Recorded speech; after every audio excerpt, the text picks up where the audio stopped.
Aku permalukan suamiku di depan umum dengan cara kubongkar perselingkuhannya bersama sekretarisnya sendiri. Yang belum subscribe silahkan tekan tombol subscribe, agar tidak tertinggal notif dan cerita-cerita menarik selanjutnya. Terima kasih.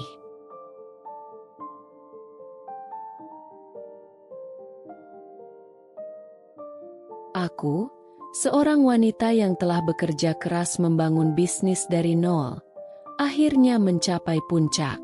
Sebagai CEO dari perusahaan besar, aku memiliki segalanya: kekayaan, kekuasaan, dan suami yang tampak mencintaiku.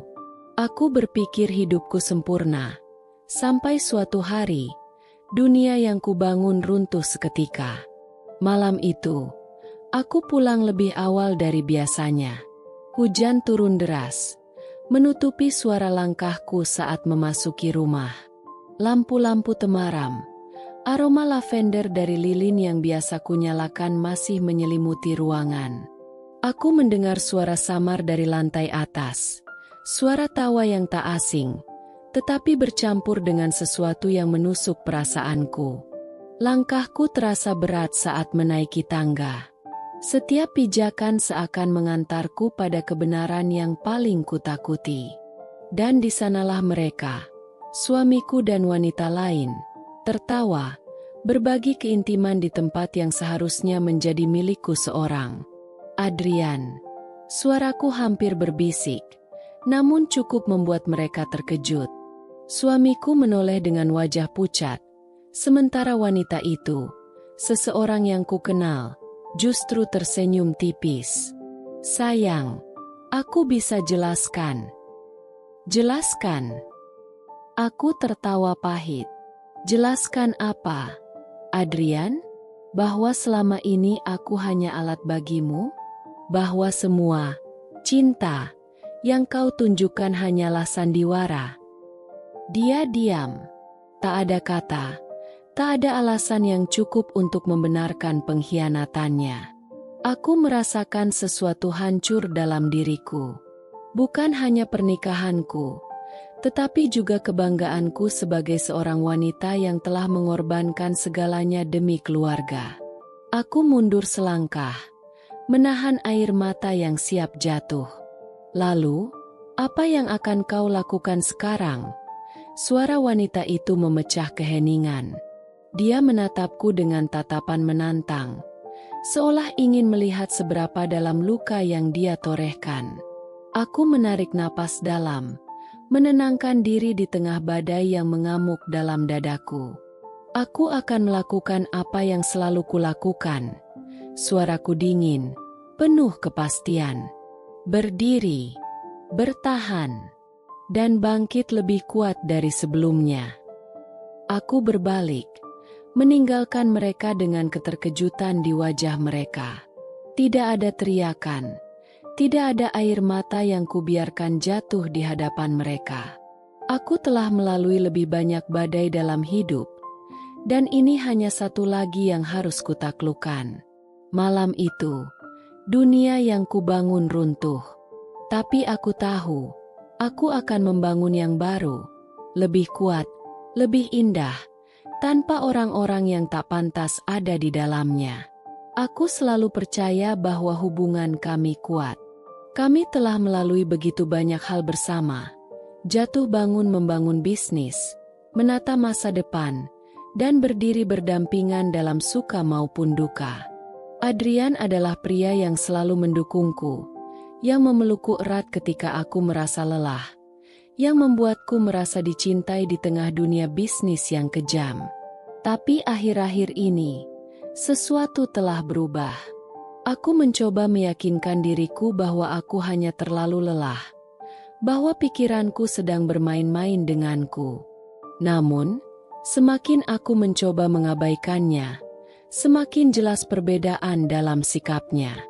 Dulu, setiap kali aku pulang ke rumah setelah hari yang panjang, dia akan menyambutku dengan pelukan dan ciuman di kening. Kami akan duduk bersama di ruang tamu, berbagi cerita tentang hari kami masing-masing.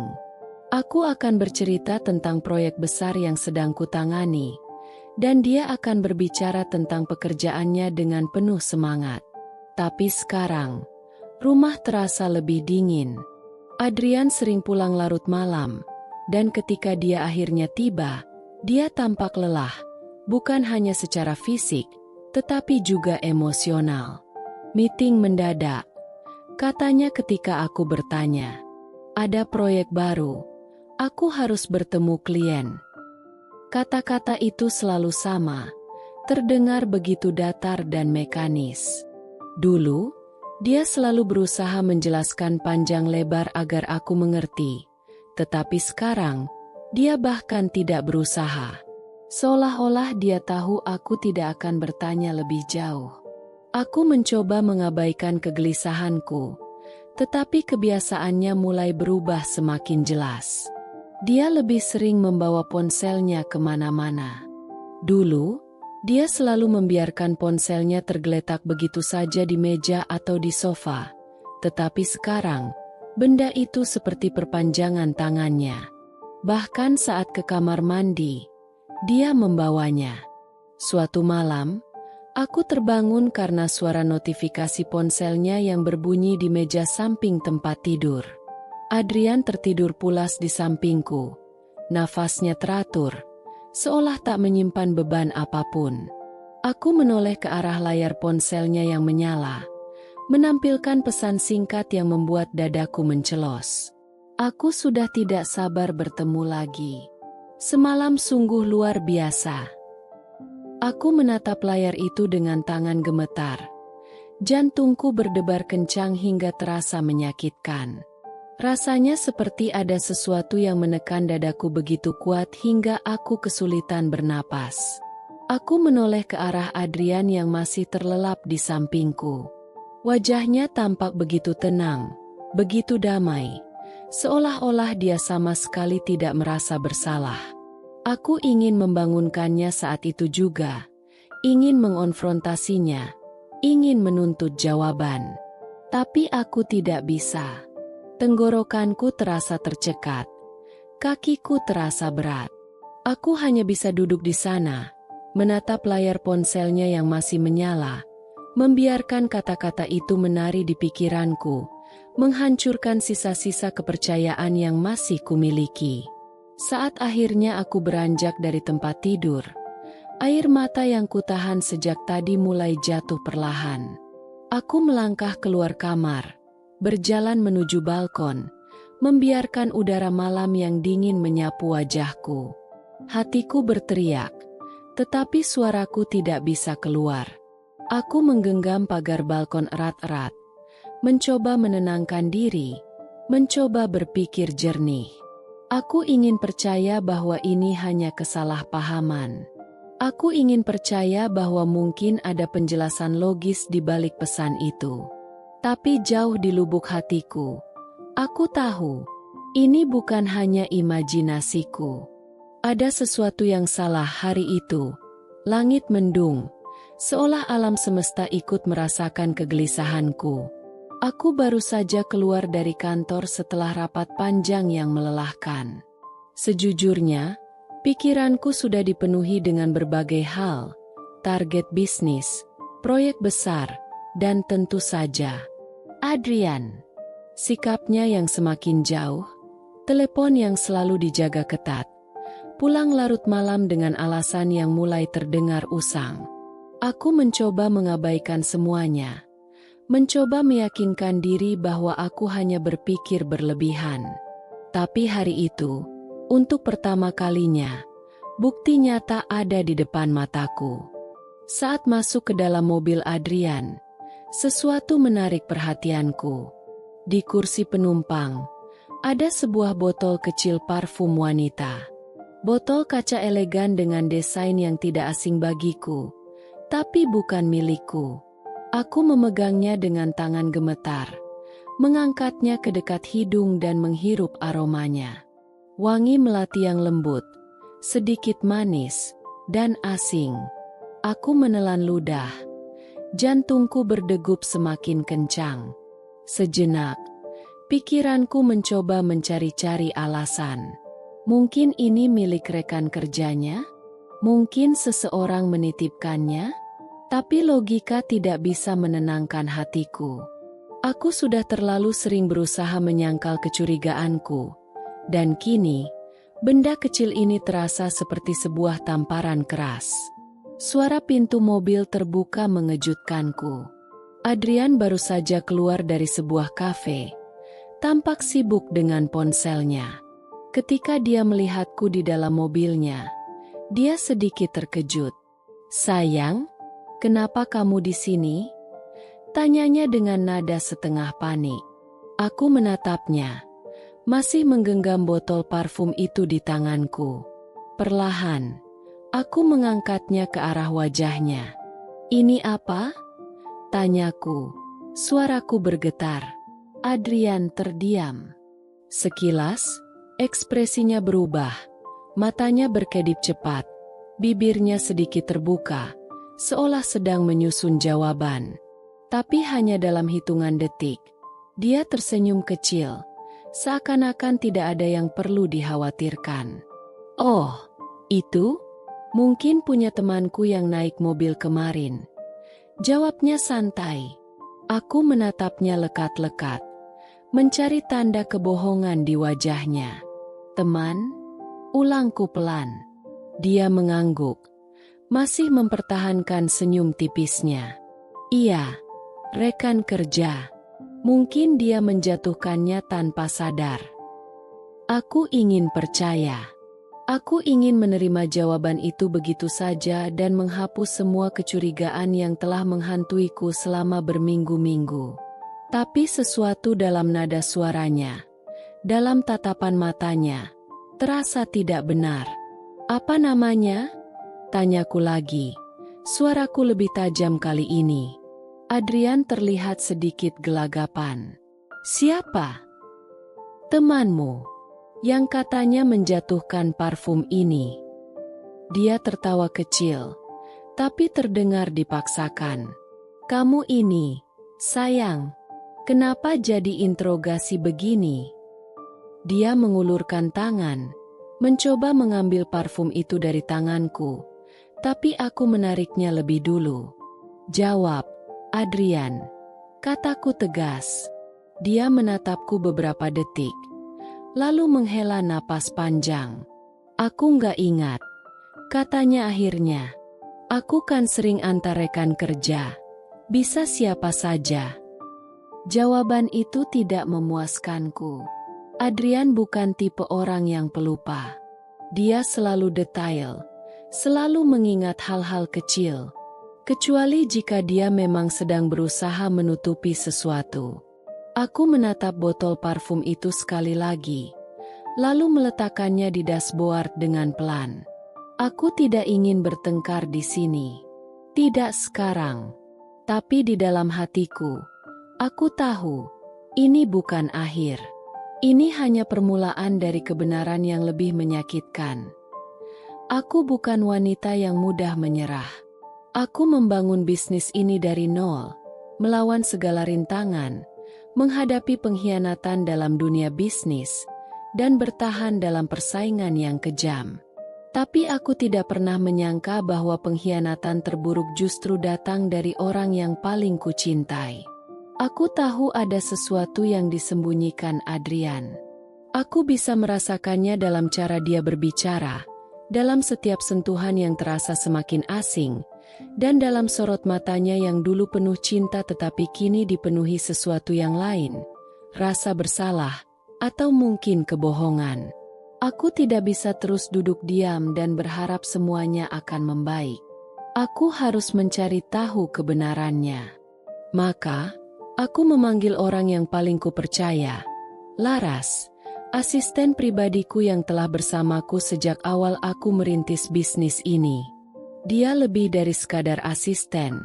Dia adalah sahabat, tangan kananku, dan seseorang yang akan kulindungi dengan nyawaku. "Laras, aku butuh bantuanmu," kataku dengan suara tegas saat dia duduk di hadapanku di ruang kerjaku yang luas. Mata Laras langsung tajam menatapku. Dia tahu bahwa jika aku berbicara dengan nada seperti ini, Berarti ada sesuatu yang serius. Tentu, Bu. Ada apa? Aku menghela napas panjang sebelum berkata, aku ingin kau menyelidiki Adrian. Laras terdiam sejenak, tetapi tidak tampak terkejut. Aku bisa melihat bahwa dia sudah mencurigai sesuatu, tetapi menunggu aku yang mengambil langkah pertama. Apa yang harus saya lakukan? Tanyanya, suaranya penuh keyakinan. Aku ingin tahu kemana dia pergi setelah jam kerja. Siapa yang dia temui, dan kalau bisa, dengan siapa dia berhubungan di dalam perusahaan ini. Kataku, jemariku mengepal di atas meja. Aku merasa ini lebih dari sekadar perselingkuhan. Aku takut ada sesuatu yang lebih besar. Laras mengangguk mantap. Saya mengerti. Saya akan segera mencari tahu. Dan dia melakukannya. Tak butuh waktu lama sebelum fakta-fakta itu terungkap satu persatu. 3 hari kemudian, Laras kembali ke ruanganku dengan ekspresi tegang. Dia menyerahkan sebuah amplop berisi foto-foto dan catatan kecil. Aku membukanya dengan tangan gemetar. Di dalamnya, ada foto Adrian sedang keluar dari sebuah restoran mewah bersama seorang wanita. Wanita yang tidak asing bagiku. Darahku membeku saat melihat wajah itu. Dia adalah sekretaris eksekutif dari salah satu petinggi di perusahaanku.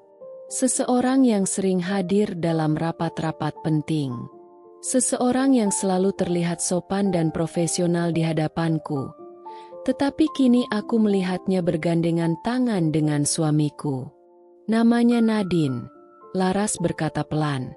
Seolah memberiku waktu untuk mencerna kenyataan yang baru saja menamparku. Dia sudah beberapa bulan bekerja di kantor cabang kita.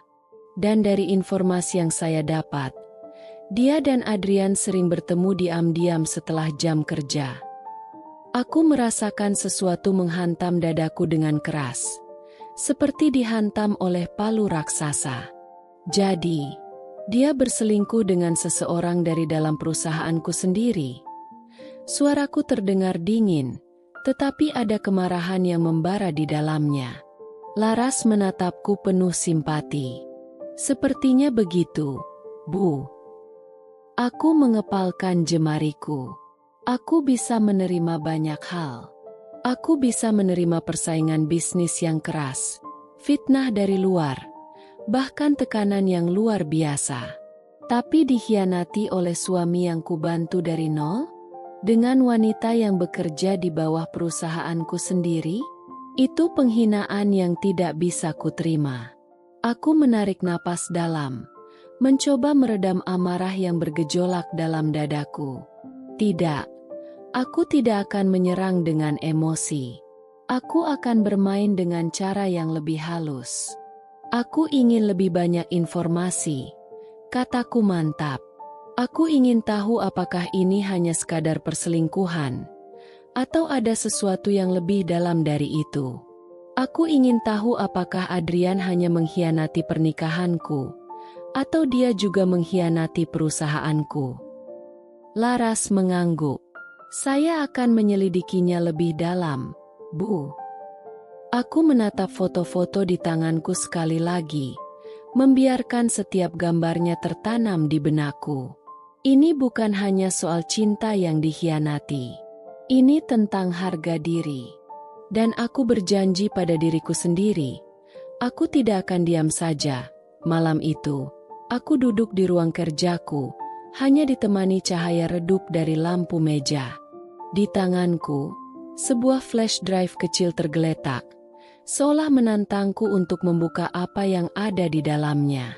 Laras baru saja menyerahkannya padaku beberapa jam lalu, dengan wajah yang sulit diartikan, antara simpati dan kebencian yang ia tahan demi diriku.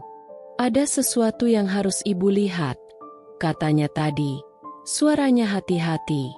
Aku tahu bahwa aku mungkin tidak siap untuk melihat kenyataan ini. Tapi aku juga tahu bahwa aku tidak bisa terus hidup dalam kebohongan. Jadi, dengan napas tertahan, Aku memasukkan flash drive itu ke laptopku dan membuka file rekaman CCTV yang tersimpan di dalamnya. Layar menampilkan rekaman dari sebuah restoran mewah, tempat yang begitu familiar. Aku sering makan malam di sana bersama Adrian. Restoran itu memiliki suasana romantis, dengan pencahayaan temaram dan alunan musik jazz lembut di latar belakang. Itu adalah tempat kenangan, dan kini menjadi tempat pengkhianatan.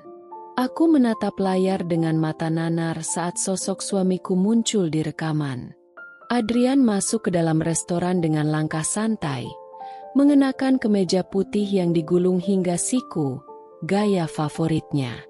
Tak butuh waktu lama sebelum seorang wanita datang menghampirinya, dan jantungku seketika mencelos.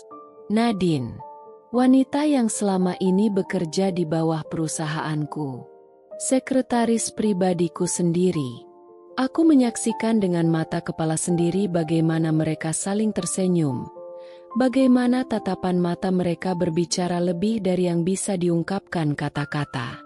Lalu, Adrian mengulurkan tangan, menyentuh wajahnya dengan lembut. Sentuhan yang dulu hanya menjadi milikku. Dan yang lebih menghancurkan. Nadine tertawa kecil. Lalu dengan natural, ia menyandarkan kepalanya ke dada Adrian. Seakan itu adalah tempat yang sudah lama ia tempati. Seakan itu adalah rumahnya. Aku menggigit bibir, berusaha menahan gemuruh emosi yang siap meledak di dadaku. Tak sampai di situ. Beberapa menit kemudian, dalam rekaman itu, Adrian menatap Nadine dengan tatapan yang begitu lembut. Tatapan yang dulu selalu kutemukan setiap kali ia menatapku. Lalu, tanpa ragu, ia menarik Nadine lebih dekat dan mencium bibirnya dengan penuh perasaan. Tenggorokanku tercekat. Aku menutup mulut dengan tangan gemetar, mencoba meredam isakan yang mulai keluar tanpa kendali. Tapi air mataku jatuh tanpa bisa kuhentikan. Inilah buktinya. Inilah pengkhianatan yang selama ini aku takutkan. Dan yang lebih menyakitkan, ini bukan sekadar hubungan yang baru dimulai. Dari cara mereka saling memandang, dari cara mereka bersentuhan, aku tahu. Ini sudah berlangsung lama. Aku tidak tahu berapa lama aku duduk di sana, menatap layar yang sudah lama beralih ke hitam setelah rekaman berakhir. Tapi aku tahu satu hal, ada sesuatu dalam diriku yang hancur malam ini. Bukan hanya hatiku, bukan hanya pernikahanku, tapi juga kepercayaanku terhadap orang-orang yang selama ini kupikir akan selalu ada di sisiku. Aku menghapus air mataku dengan kasar, lalu menutup laptopku dengan satu tarikan napas panjang. Aku tidak akan membiarkan diriku tenggelam dalam kesedihan ini. Jika Adrian dan Nadine berpikir mereka bisa mengkhianatiku begitu saja, mereka salah besar. Karena aku, wanita yang membangun segalanya dari nol, tidak akan jatuh begitu saja. Aku akan membalas. Dan aku akan memastikan mereka menyesal telah mengkhianatiku. Aku mengunci diri di dalam kantorku, membiarkan keheningan menemani amarah yang menggelegak di dalam dadaku. Udara terasa lebih dingin dari biasanya. Atau mungkin itu hanya efek dari kehampaan yang kini merayap dalam diriku. Aku menatap layar laptop yang masih terbuka di hadapanku. Rekaman CCTV itu sudah kutonton berulang kali. Seperti sebuah mimpi buruk yang terus berulang dan tak memberi ruang untuk pelarian. Setiap detik yang kulihat semakin menancapkan pisau ke dalam hatiku, mengoyak setiap sisa kepercayaan yang masih tersisa. Bagaimana mungkin? Bagaimana mungkin pria yang pernah berjanji untuk selalu mendukungku, untuk selalu berada di sisiku dalam suka dan duka, justru menghancurkan dunia yang telah kubangun dengan segenap tenaga? Aku menekan jemariku ke pelipis, mencoba mengendalikan aliran emosi yang mengancam untuk meledak kapan saja. Dadaku sesak. Bukan hanya karena sakit hati, tetapi juga oleh kemarahan yang membara. Aku telah berjuang terlalu keras, terlalu lama, untuk sampai di titik ini. Aku telah memberikan segalanya, waktu, tenaga, cinta, untuk pria itu, untuk pernikahan kami, untuk impian yang kami bangun bersama. Namun, pada akhirnya, semua itu tidak cukup baginya. Tiba-tiba, rasa jijik menjalari tubuhku. Aku mengingat bagaimana Adrian dulu menggenggam tanganku dengan lembut. Bagaimana dia mencium keningku setiap pagi sebelum pergi bekerja. Bagaimana dia berkata, "Aku bangga padamu, sayang. Kita adalah tim." Tim. Aku tertawa miris. Jika ini adalah bentuk tim baginya, maka dia sudah menusukku dari belakang dengan cara yang paling kejam. Aku merasakan air mata menggenang di mataku lagi, tetapi aku menolaknya. Aku tidak akan menangis lagi. Aku tidak akan memberikan kepuasan bagi pengkhianatan ini untuk membuatku terlihat lemah. Tiba-tiba, pintu kantorku diketuk. Suara Laras terdengar dari baliknya, lembut tetapi tegas. "Bu, apakah Anda baik-baik saja?" Aku menarik napas dalam, mencoba meredam kepedihan yang masih menggerogoti dadaku. "Masuk." Laras masuk perlahan, ekspresinya penuh kekhawatiran. Dia menatapku sejenak, lalu berkata, "Anda sudah melihat rekamannya, kan?" Aku mengangguk pelan. Laras menggigit bibirnya, seolah menahan sesuatu yang ingin dikatakannya. "Saya tahu ini sulit, Bu, tapi Anda tidak sendirian." Aku tersenyum tipis, meskipun rasanya hambar di bibirku. "Aku tahu, Laras." Dia menatapku dengan ragu sebelum melanjutkan. "Apa yang akan Anda lakukan sekarang?" Aku terdiam sejenak, membiarkan pertanyaannya menggantung di udara. Apa yang akan aku lakukan sekarang? Aku ingin marah. Aku ingin menghancurkan sesuatu. Aku ingin menuntut jawaban dari Adrian, dari Nadine. Aku ingin berteriak, menuntut alasan mengapa mereka melakukan ini padaku. Tetapi aku juga tahu bahwa berteriak tidak akan mengubah apapun.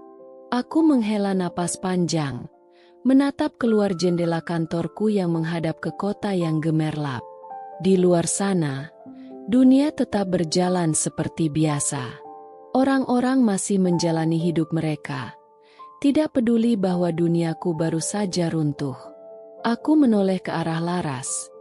Mataku yang tadi penuh kesedihan kini berubah menjadi sesuatu yang lain.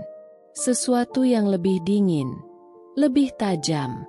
"Aku tidak akan menangis lagi, Laras," kataku pelan, tetapi penuh ketegasan. "Aku akan bertindak. Karena jika Adrian dan Nadine mengira aku akan diam saja setelah semua ini, mereka salah besar. Aku bukan wanita yang mudah dihancurkan. Dan mereka akan segera mengetahuinya." Malam itu, aku duduk di balik mejaku, menatap layar komputer dengan tatapan yang tajam dan penuh perhitungan. Luka di hatiku masih menganga, tetapi aku tidak akan membiarkannya melemahkanku. Tidak ada lagi air mata. Tidak ada lagi kepedihan. Yang tersisa kini hanyalah tekad untuk membalas. Mereka ingin bermain kotor? Baik. Aku akan tunjukkan seperti apa rasanya kehilangan segalanya. Aku membuka berkas-berkas perusahaan di hadapanku. Aku sudah bekerja terlalu lama dan terlalu keras untuk membangun kerajaan bisnis ini. Setiap angka, setiap transaksi, setiap kebijakan perusahaan, semuanya ada dalam kendaliku. Dan jika Adrian berpikir dia bisa mengkhianatiku tanpa konsekuensi, dia akan segera menyadari bahwa aku bukan wanita yang bisa dijatuhkan begitu saja. Laras berdiri di sudut ruangan, menatapku dengan ragu. "Apa rencana Anda, Bu?" Aku menatapnya sejenak sebelum tersenyum tipis. Pertama, kita pastikan seberapa dalam Adrian telah mengkhianatiku. Aku ingin semua catatan keuangannya selama setahun terakhir. Aku ingin tahu apakah dia hanya mengkhianati pernikahanku atau juga perusahaan ini. Laras mengangguk cepat. Saya akan mengurusnya segera. Aku menghela napas, lalu melanjutkan. Dan Nadine, aku ingin tahu seberapa jauh pengaruhnya di dalam perusahaan. Apakah dia hanya sekadar selingkuhannya, atau ada permainan yang lebih besar?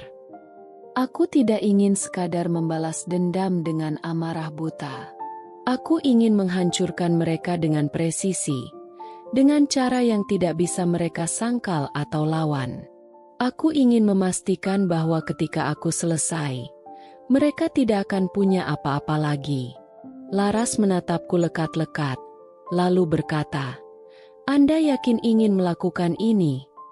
Aku menatapnya dengan mata yang tak lagi berembun oleh kesedihan. Aku tidak punya pilihan lain. Aku pernah mencintai Adrian. Aku pernah mempercayainya dengan segenap hatiku. Tapi sekarang, dia bukan lagi suamiku. Dia adalah musuhku. Dan dalam permainan ini, aku tidak akan kalah. Aku menatap pantulan wajahku di kaca jendela ruang kantor yang menjulang tinggi, menyaksikan kerlip lampu kota yang tak pernah tidur. Dulu, pemandangan ini memberikanku rasa bangga, sebuah pengingat bahwa aku telah berhasil membangun impianku dari nol. Tapi malam ini, yang kulihat bukan hanya gedung-gedung megah, melainkan medan pertempuran. Medan pertempuran di mana aku harus menghancurkan musuhku. Nadine, sekretaris pribadiku yang telah kujaga, kuberi kepercayaan, dan bahkan kubantu berkembang di perusahaan ini. Tapi bagaimana dia membalasnya? Dengan menusukku dari belakang, merusak rumah tanggaku, dan mengkhianati kepercayaanku dengan cara paling menjijikan. Tapi dia tidak tahu dengan siapa dia berhadapan. Aku menarik napas dalam-dalam, lalu berbalik menatap Laras, asistensi pribadiku yang setia.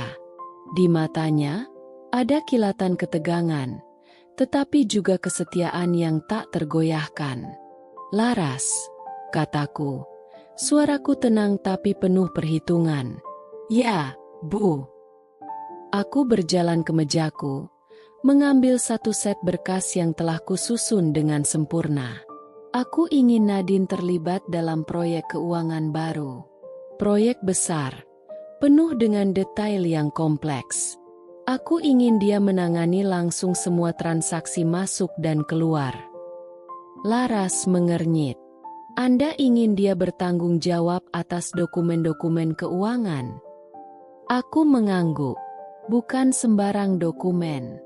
Aku ingin memastikan bahwa dalam setumpuk laporan dan perjanjian itu, ada beberapa klausul yang samar, beberapa celah yang bisa menjebaknya.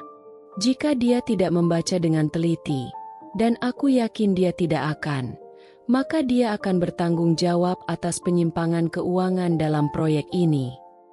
Laras menelan ludah, lalu berkata pelan, jika dia menandatangani sesuatu yang mengarah pada skandal keuangan, itu bisa menjadi bumerang bagi dia. Aku menyeringai dingin. Tepat sekali. Aku tahu betul bagaimana Nadine bekerja. Dia ambisius, serakah, dan selalu ingin mendapatkan lebih dari yang seharusnya. Dia pasti berpikir bahwa perselingkuhannya dengan Adrian akan membawanya ke posisi yang lebih tinggi. Dia pasti membayangkan bahwa suatu hari nanti, dia bisa mengambil tempatku, bukan hanya di sisi Adrian, tapi juga di dalam perusahaan ini. Tapi aku tidak akan membiarkan itu terjadi. Keesokan harinya, rencanaku mulai berjalan. Aku memanggil Nadine ke ruanganku, menyambutnya dengan senyuman ramah yang kubentuk dengan sempurna. Aku harus memainkan peran ini dengan baik. Aku harus membuatnya percaya bahwa aku masih wanita naif yang tidak mencurigai apapun.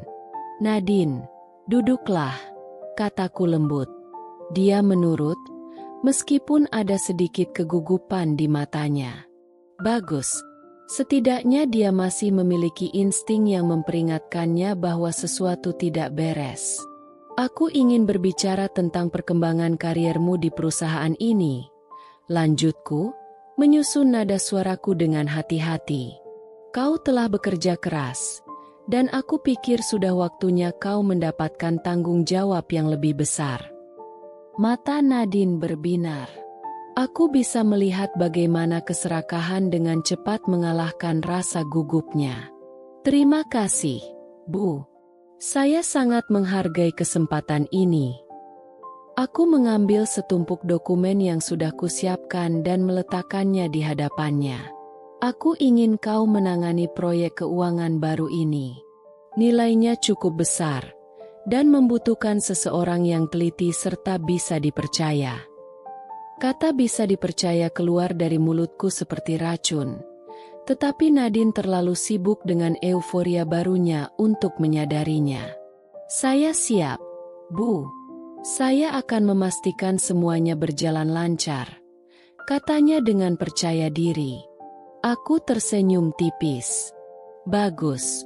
Pastikan kau membaca semuanya dengan teliti sebelum menandatangani dokumen apapun. Dia mengangguk antusias, tidak menyadari bahwa jebakanku telah dipasang dengan sempurna. Begitu dia menandatangani dokumen itu, namanya akan langsung terkait dengan serangkaian transaksi mencurigakan. Jika ada penyelidikan, dialah yang pertama kali akan disalahkan. Dan Adrian?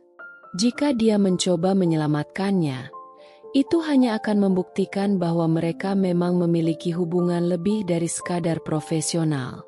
Aku akan membiarkan mereka berdua tenggelam dalam lumpur yang mereka buat sendiri. Nadine menatapku dengan penuh rasa percaya diri, seolah dia benar-benar berpikir ini adalah langkah besar dalam karirnya. Aku menatap balik dengan tatapan penuh kemenangan yang kusimpan dalam hati. Jika dia mengira bisa mengambil sesuatu dariku tanpa konsekuensi, dia akan segera mengetahui betapa salahnya dia. Permainan ini baru saja dimulai. Aku duduk di kursi kulit hitam di dalam ruanganku. Jari-jariku mengetuk meja dengan ritme pelan namun pasti.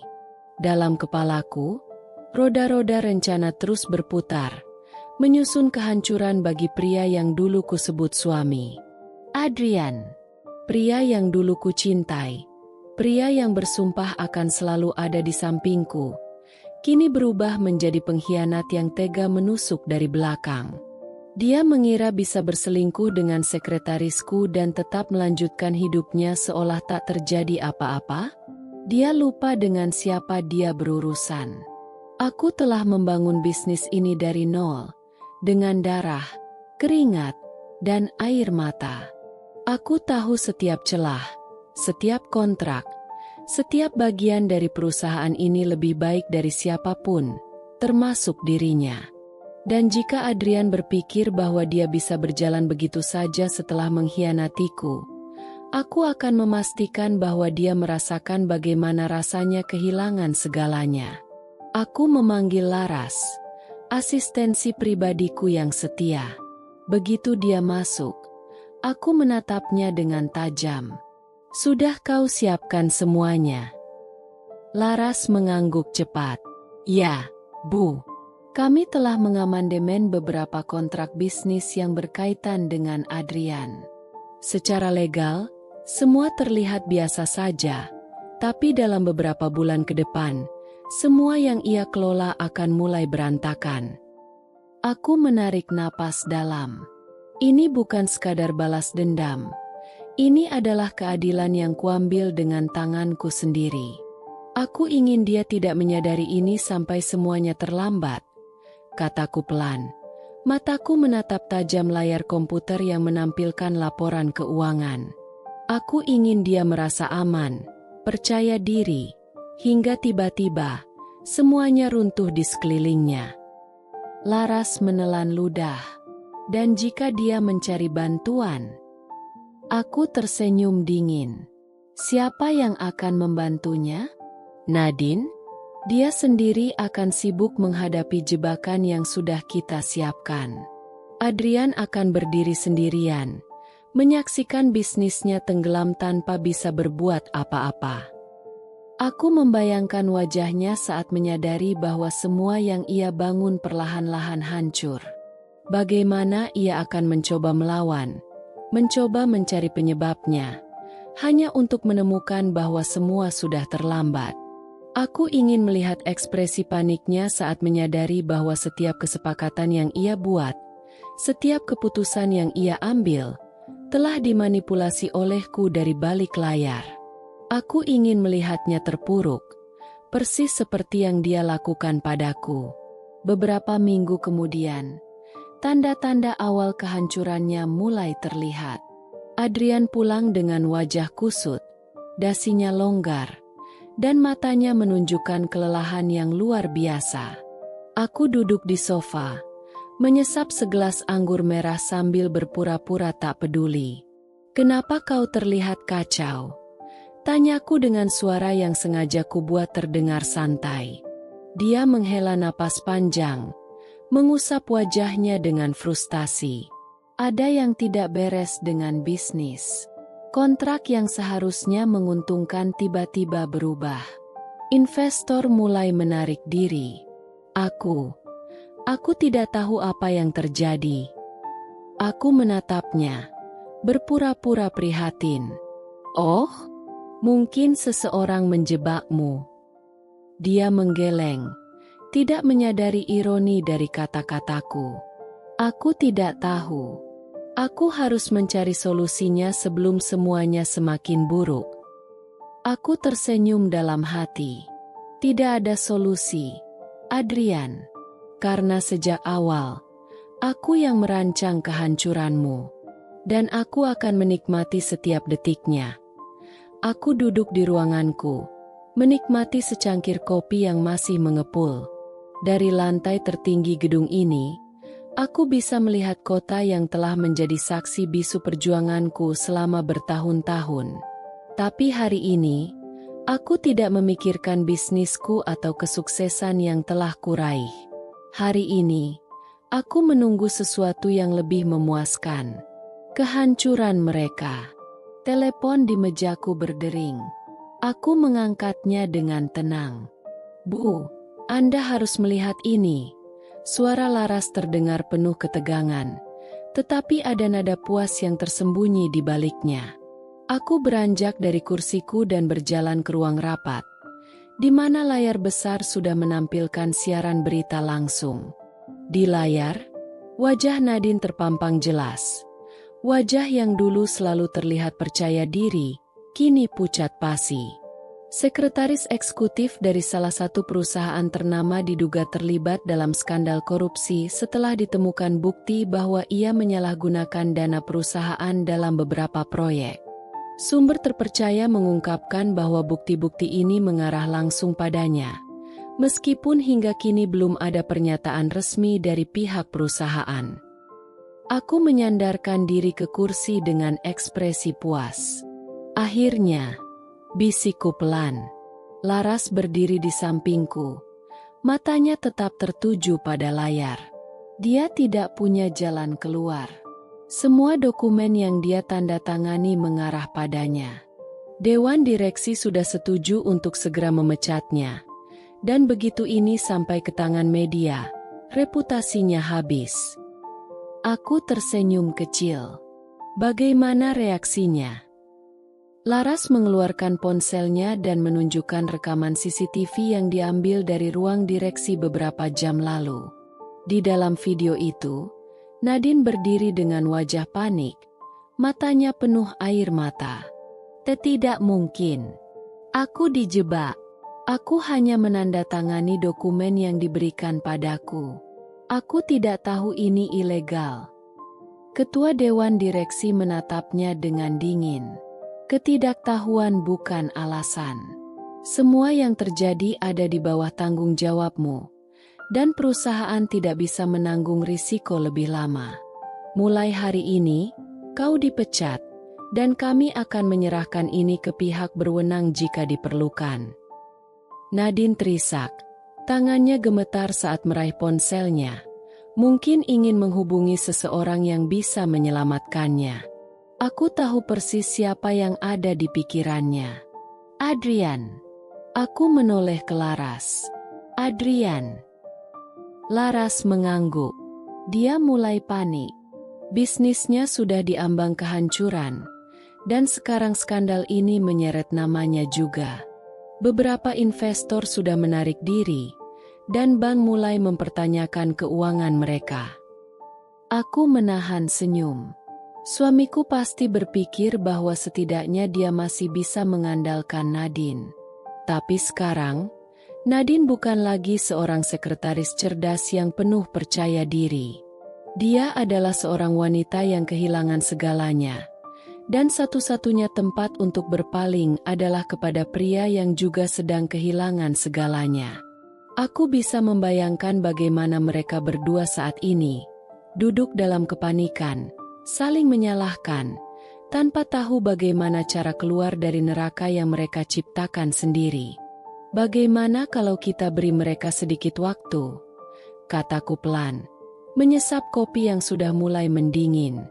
Aku ingin melihat seberapa jauh mereka bisa jatuh sebelum pukulan terakhir. Laras tersenyum kecil.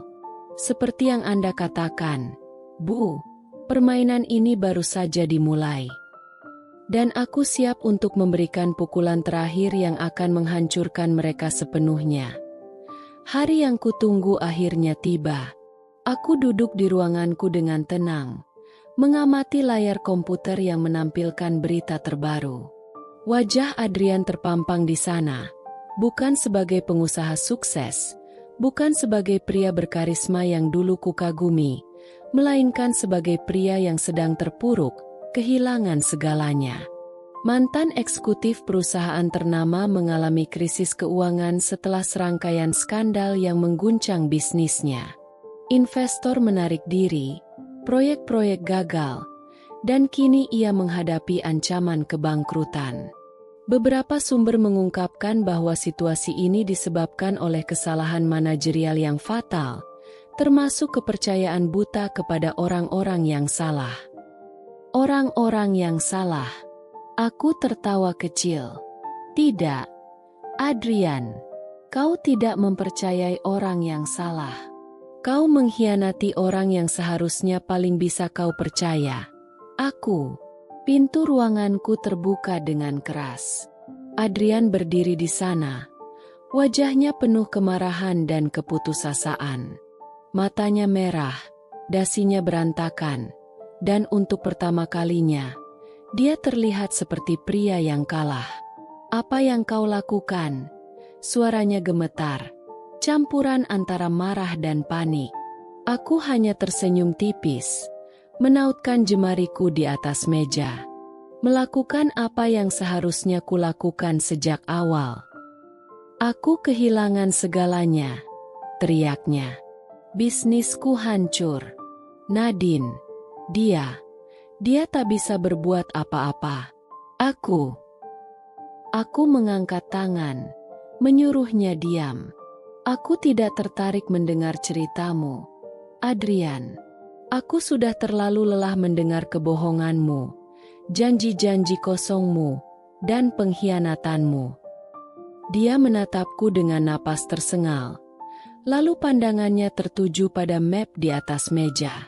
Tangannya terulur, membuka isinya, dan aku bisa melihat bagaimana wajahnya berubah saat menyadari apa itu. Dokumen perceraian. Aku tidak membutuhkanmu lagi, kataku dengan suara tenang. Aku ingin kau keluar dari hidupku, sepenuhnya. Aku tidak akan meninggalkanmu tanpa apa-apa. Tentu saja. Aku sudah memastikan kau memiliki cukup uang untuk bertahan. Tapi kau tidak akan pernah bisa kembali ke dunia bisnis. Tidak dengan reputasimu yang sudah hancur. Dia menatapku, mulutnya sedikit terbuka, seakan ingin mengatakan sesuatu tetapi tidak menemukan kata-kata yang tepat. Semua ini rencanamu, bisiknya. Aku tersenyum puas. Kau pikir aku akan diam saja setelah kau mengkhianatiku? Kau pikir aku akan menangis di sudut ruangan, meratapi nasib? Tidak, Adrian. Aku tidak seperti itu. Aku membangun segalanya dari nol, dan aku tidak akan membiarkan siapapun, bahkan suamiku sendiri, merusaknya. Dia tertawa miris, membanting map itu ke meja. Jadi ini balas dendammu? Bukan balas dendam. Aku mengoreksi. Ini adalah pembelajaran. Untukmu. Untuk Nadine. Untuk siapapun yang berpikir bisa mengambil sesuatu dariku tanpa konsekuensi. Adrian menggeleng, menatapku dengan tatapan kosong. Aku mencintaimu. Kau tahu itu, kan? Aku tertawa kecil. Lucu sekali. Kau menyebut ini cinta. Aku berdiri dari kursiku, berjalan mengelilingi meja hingga aku berdiri tepat di depannya. Jika kau benar-benar mencintaiku, kau tidak akan mengkhianatiku. Kau tidak akan menyentuh wanita lain saat aku bekerja keras untuk kita. Kau tidak akan berdiri di sini dalam keadaan hancur karena perbuatanmu sendiri. Aku menyerahkan pulpen kepadanya. Tanda tangani dokumen itu, Adrian, dan keluarlah dari hidupku. Tangannya gemetar saat mengambil pulpen itu. Aku bisa melihat bagaimana dia masih ingin melawan, masih ingin mencari celah untuk keluar dari kehancurannya.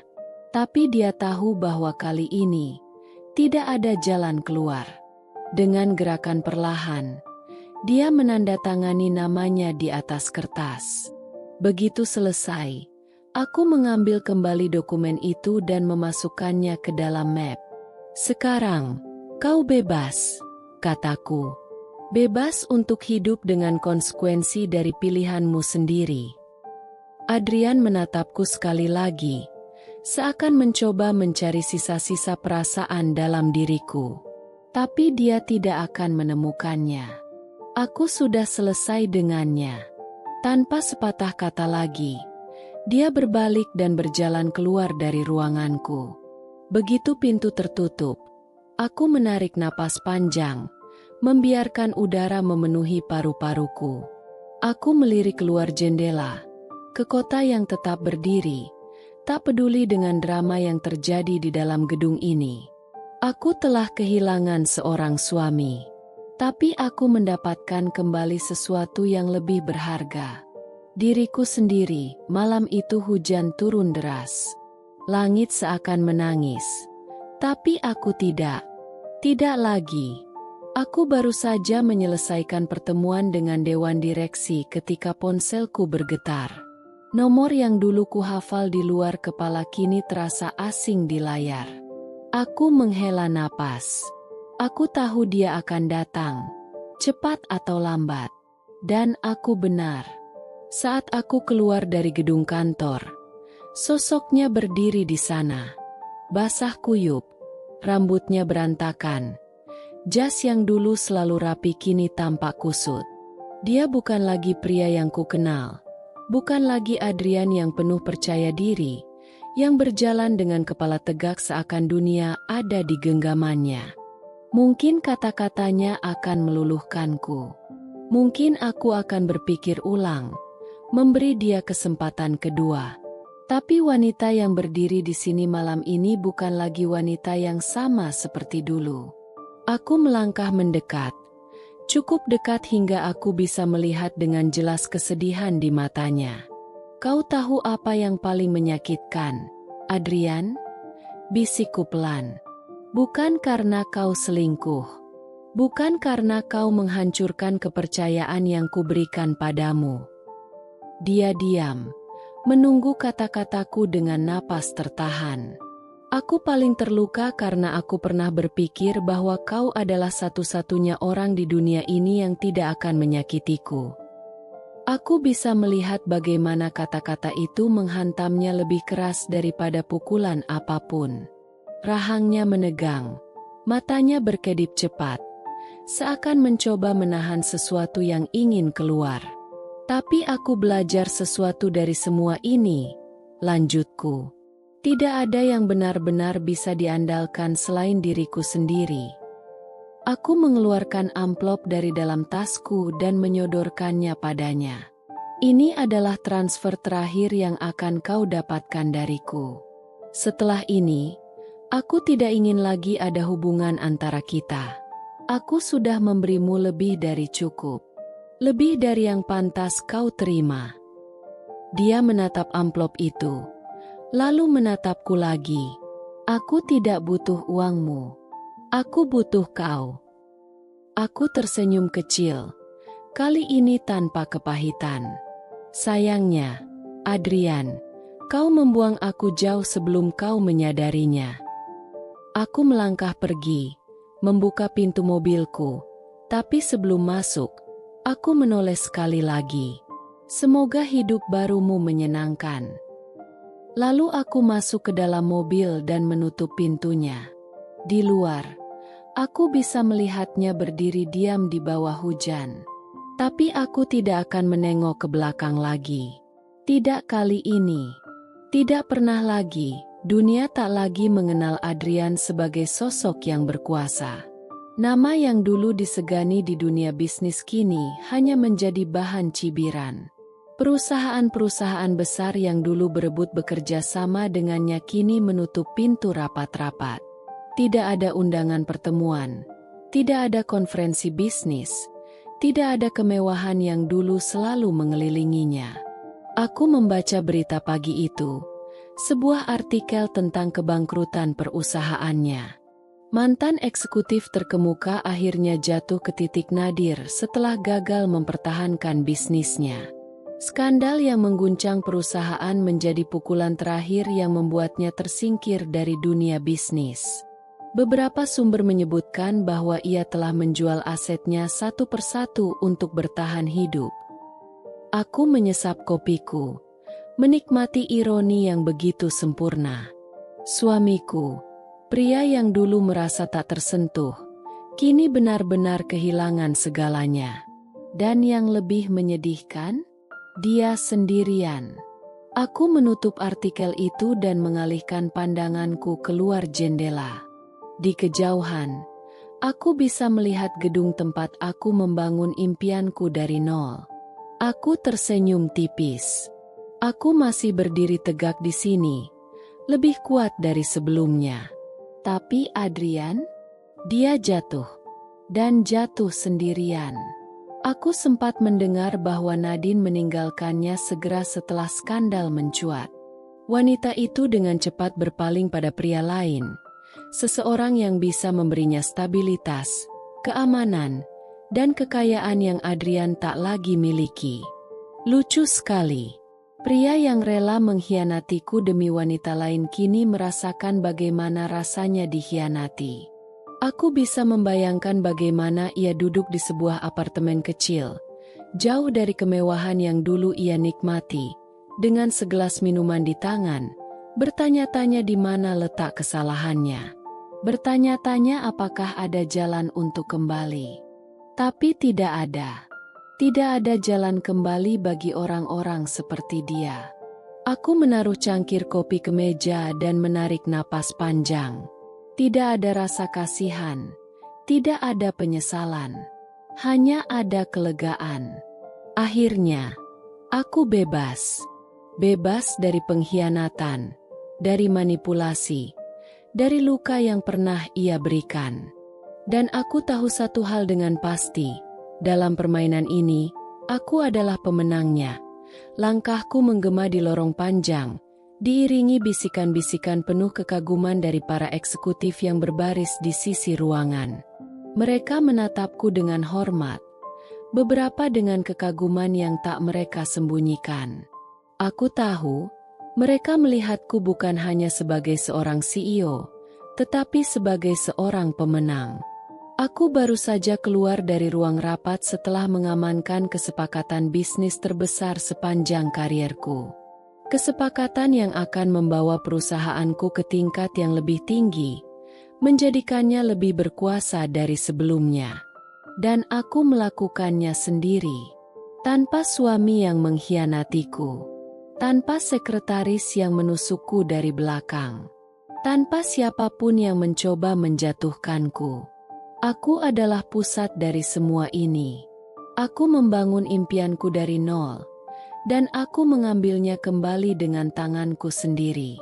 Saat aku melangkah keluar dari gedung, angin sejuk menyentuh kulitku. Matahari bersinar terang di atas langit kota, seakan menyambut era baruku. Era di mana aku tak lagi menjadi wanita yang harus bergantung pada siapapun, di mana aku berdiri di atas kekuatanku sendiri. Sebuah mobil hitam menunggu di depan pintu masuk. Asisten pribadiku membuka pintu, tersenyum bangga. "Selamat, Bu. Anda berhasil lagi," katanya. Aku tersenyum tipis, lalu masuk ke dalam mobil dengan percaya diri. "Tentu saja," jawabku. "Aku selalu berhasil." Di luar sana, dunia bisnis akan terus berputar. Akan ada lebih banyak tantangan, lebih banyak pengkhianatan, lebih banyak rintangan. Tapi aku tidak akan goyah. Aku lebih kuat.